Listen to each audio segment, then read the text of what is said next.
কোনো একটা জায়গায় পড়েছিলাম আমাদের ভারতবর্ষ হলো পৃথিবীর ক্ষুদ্র সংস্করণ, এবং আমি এখন বুঝতে পারছি আমাদের পশ্চিমবঙ্গ আবার ভারতের ক্ষুদ্র সংস্করণ।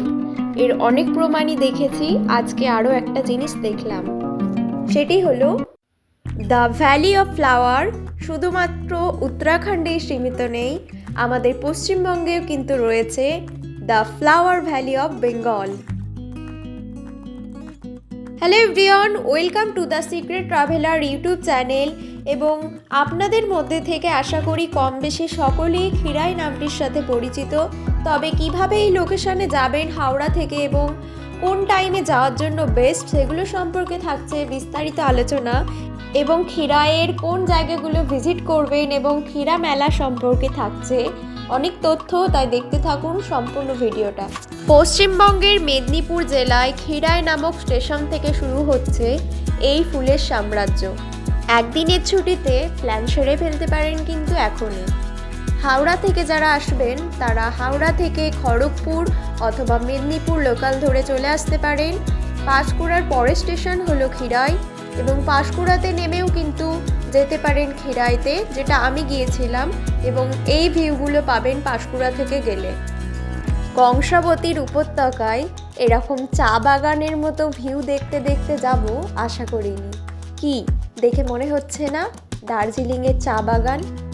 পাঁশকুড়া থেকে খিরাইয়ের পথে যাওয়ার সময় এরকম অনেকগুলি নার্সারি চোখে পড়ল, এবং এখানে কিন্তু গাছের দাম অনেকটাই তুলনামূলক কম।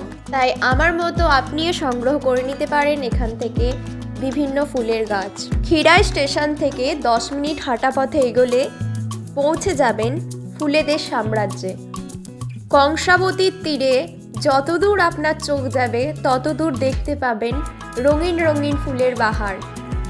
খিরাই যাওয়ার সঠিক সময় ধরে নিতে পারেন জানুয়ারির শেষ দিকটা, এবং আপনাকে ফেব্রুয়ারির আগে প্ল্যান সেরে ফেলতেই হবে, কারণ ফেব্রুয়ারি পড়তে না পড়তেই ফুলের সংখ্যা কিন্তু অনেকই কমে যায়। শীতের ঋতুতে এই কৃষি জমিগুলো যেরকম ফুলের স্নিগ্ধতা দিয়ে কৃষকদের হাসিয়ে দিয়ে যায়, ঠিক তেমনি বর্ষাকালে কিন্তু ভিন্ন রূপ চোখে পড়ে। অধিক নিম্ন এলাকায় এই কৃষি জমিগুলোর অবস্থান থাকায় বর্ষাকালে প্রতি বছরই বন্যার শিকার হয়। গত বছরের বন্যাতেই অনেক কৃষিজমি নষ্ট হয়ে গেছে, তাই খিরাইয়ে এখন গাঁদার চাষটাই বেশি হয়। তবে অন্যান্য বেশ কিছু ফুলের চাষও কিন্তু দেখা যায় এখানে। প্রকৃতি যেন এখানে নিজেই তুলি। এই রঙিন ফুলের বাহার সামনে থেকে একবার দেখলে বিশ্বাস করুন প্রতি বছরই ছুটে যেতে হবে এই খিরাতে। খিরাইতে বাড়ছে পর্যটকদের ভিড়, তার অন্যতম কারণ কিন্তু এই খিরাই মেলা, ফুলের মেলা। এর আগে কখনো শুনেছেন? হ্যাঁ, খিরাইতে হচ্ছে ফুলের মেলা। মাঠ থেকে সদ্য তুলে আনা ফুল দিয়ে তৈরি করা হচ্ছে নানান ধরনের শৌখিন জিনিস। ঘর সাজানোর জন্য একেবারেই সেরা। আর এই সবুজ ফুলের তোড়াটা কিন্তু আমি প্রথম দেখছি, এবং এটি কিন্তু ভীষণই আকর্ষণীয়।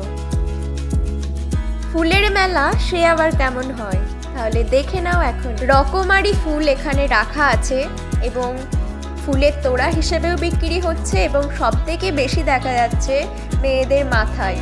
নিজেদের পছন্দ মতো ফুল সিলেক্ট করে তৈরি করে নিতে পারবেন এরকম ফুলের তৈরি হেয়ার ব্যান্ড, এবং যার দাম কিন্তু 30 টাকা থেকে শুরু। 2 মিনিটের মধ্যেই পেয়ে যাবেন এই ফুলের হেয়ার ব্যান্ড। শুধুমাত্র ফুল নয়, এখানে ফুল গাছও পাওয়া যাচ্ছে। রঙিন এই ফুলের মাঝে বসেছে এই খিরাই মেলা, এবং সরু আল ধরে হেঁটে যাচ্ছেন মানুষজন। বিষয়টা ভীষণই মজার। ফুল ছাড়া আর কি কি রয়েছে এই মেলায় একটু দেখিয়ে দিই।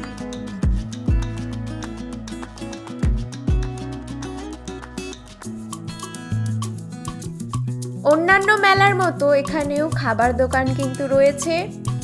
এছাড়া জল এবং বাচ্চাদের খেলনার বেশ কিছু জিনিস কিন্তু এখানে পেয়ে যাবেন আপনারা।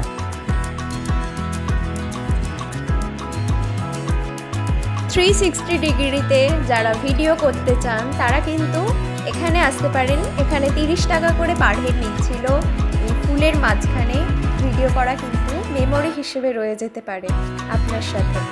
খিরাইয়ে ঘোরার কিন্তু একটাই রাস্তা, সেটা হলো সরু আল। দেখছেন লাইন দিয়ে কিরকম মানুষজন যাচ্ছে। এদিকে বেশ কিছু জমিতে কিছু সবজির চাষও করা হয়েছে এবং বেশ কিছু ফুল গাছ এরকমও রয়েছে যেগুলোতে ফুল এখনো ফোটেনি। ফুল দেখলে আমরা কেউই হয়তো লোভ সামলাতে পারি না, তার জন্য এখানে প্রত্যেকটা জমি ঘিরে রাখা হয়েছে এরকম জাল দিয়ে, যাতে পর্যটকরা কৃষি জমিতে ফুলের ক্ষতি না করতে পারে। এদিকটায় কনস্ট্রাকশনের একটু কাজ চলছিল। বেনিয়া সহকলা অর্থাৎ বেগুনি, নীল, আকাশি, সবুজ, হলুদ, কমলা এবং লাল, এই 7টা রামধনুর, এই 7টা রঙের ফুলই কিন্তু আপনি দেখতে পারবেন খিরাই গেলে। খিরাইয়ের এই অপরূপ সৌন্দর্য আশা করছি পরের বছরও আমাকে যেতে বাধ্য করবে।